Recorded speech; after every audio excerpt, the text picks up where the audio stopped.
नमस्कार, आपण पाहत आहात डीसी न्यूज मराठी. मी आहे आपल्या संगीत दफ्या. राज्यात अंधश्रद्धेशी संबंधित अनेक धक्कादायक प्रकरणे समोर येत असतात. भोंदूबाबा म्हणून ओळखल्या जाणाऱ्या अशोक खैराचं प्रकरण सध्या अद्याप सुरूच असतानाच पुण्यातून आणखीन एक गंभीर प्रकार उघडीस आला आहे.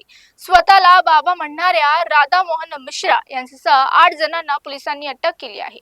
आरोपी स्वतःला ईश्वर आणि दैवी शक्ती लाभलेली व्यक्ती म्हणतो असल्याचं लोकांना सांगतो. कन्फेशनच्या नावाखाली अनुयायांवर नियंत्रण मिळवण्यास आरोप त्याच्यावर आहेत. या प्रकरणात भारतीय न्याय संहिता तसेच महाराष्ट्र अंधश्रद्धा निर्मूलन कायद्यानुसार विविध कलमाखाली गुन्हा दाखल करण्यात आला. एका पीडित महिलेच्या तक्रारीवरून तपासाला सुरुवात झाली. 2001 ते 2026 या कालावधीत अनेक महिलांची मानसिक आर्थिक फसवणूक केल्याचा आरोपी देखील त्यावर आहे. तक्रारीनुसार आरोपी आणि त्याच्या सहकाऱ्यांना मॉडर्न गुरुकुल नावाचा आश्रम चालवून धार्मिक श्रद्धा और भीतीचा वापर करून लोकांना नियंत्रित केलं जातं. पोलीस तपासात आरोपी अन्वयांना मला सर्व काही माहिती आहे असं सांगून त्यांच्यावर व्यक्तिगत कबूलबाजी घेत असत समोर आलं आहे.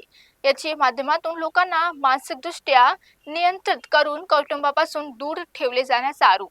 2001 ते 2026 दरम्यान पीडित महिलेवर अनेकदा मारहाण, शिवीगाळ आणि अमानुष वागणूक देखील करण्यात आली याचं पुढे आले आहे. लैंगिक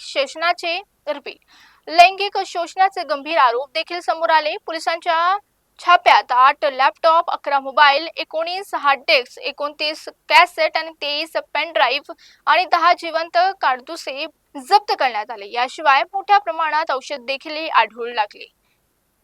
विशेष म्हणजे आश्रम परिसरात एक गुप्त भोगदाही आढळून आला.